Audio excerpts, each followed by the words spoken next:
What's going on, tubes? Been a little while since I've done a video, but figured we'd do a little short one here on Colt Python matte finish.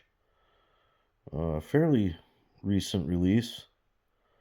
Haven't really seen too many of these on YouTube. In fact, I did a search not too long ago, and there was just nothing to be found. So I thought I would do a little video and kind of let everybody take a little look here on the old interwebs.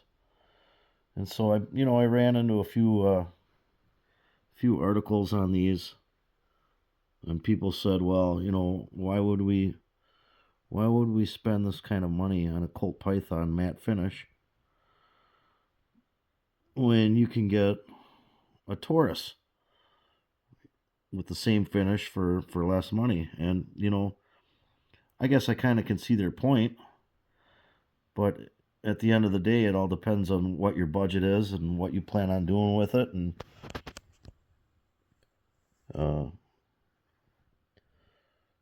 I guess how you value your money.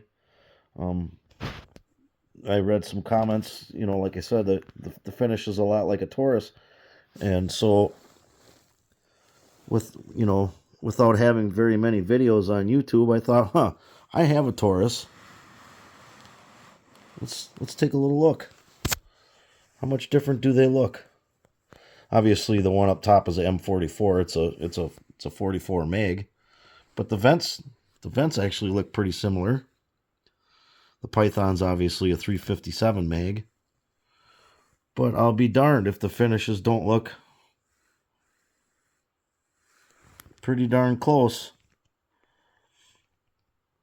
And at the time, I don't recall what this Taurus was. $500 or $600. And these are obviously more with that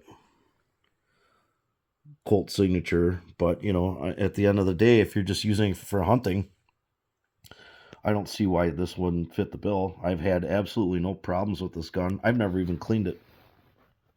You see some of the burn here on the cylinder and whatnot. I've never even cleaned this gun. It shoots well. I've never had any issue with the sights or anything like that. And I just thought, what the heck, for just a cheap gun. But I've never shot this gun. I bought it and it's still sitting in the safe. But at the end of the day, you want to save yourself some money. They're pretty darn close, other than caliber. And I guess if you have any questions, go ahead and questions or comments, shoot them out down there below, and we'll do our best to answer them. But they're pretty close.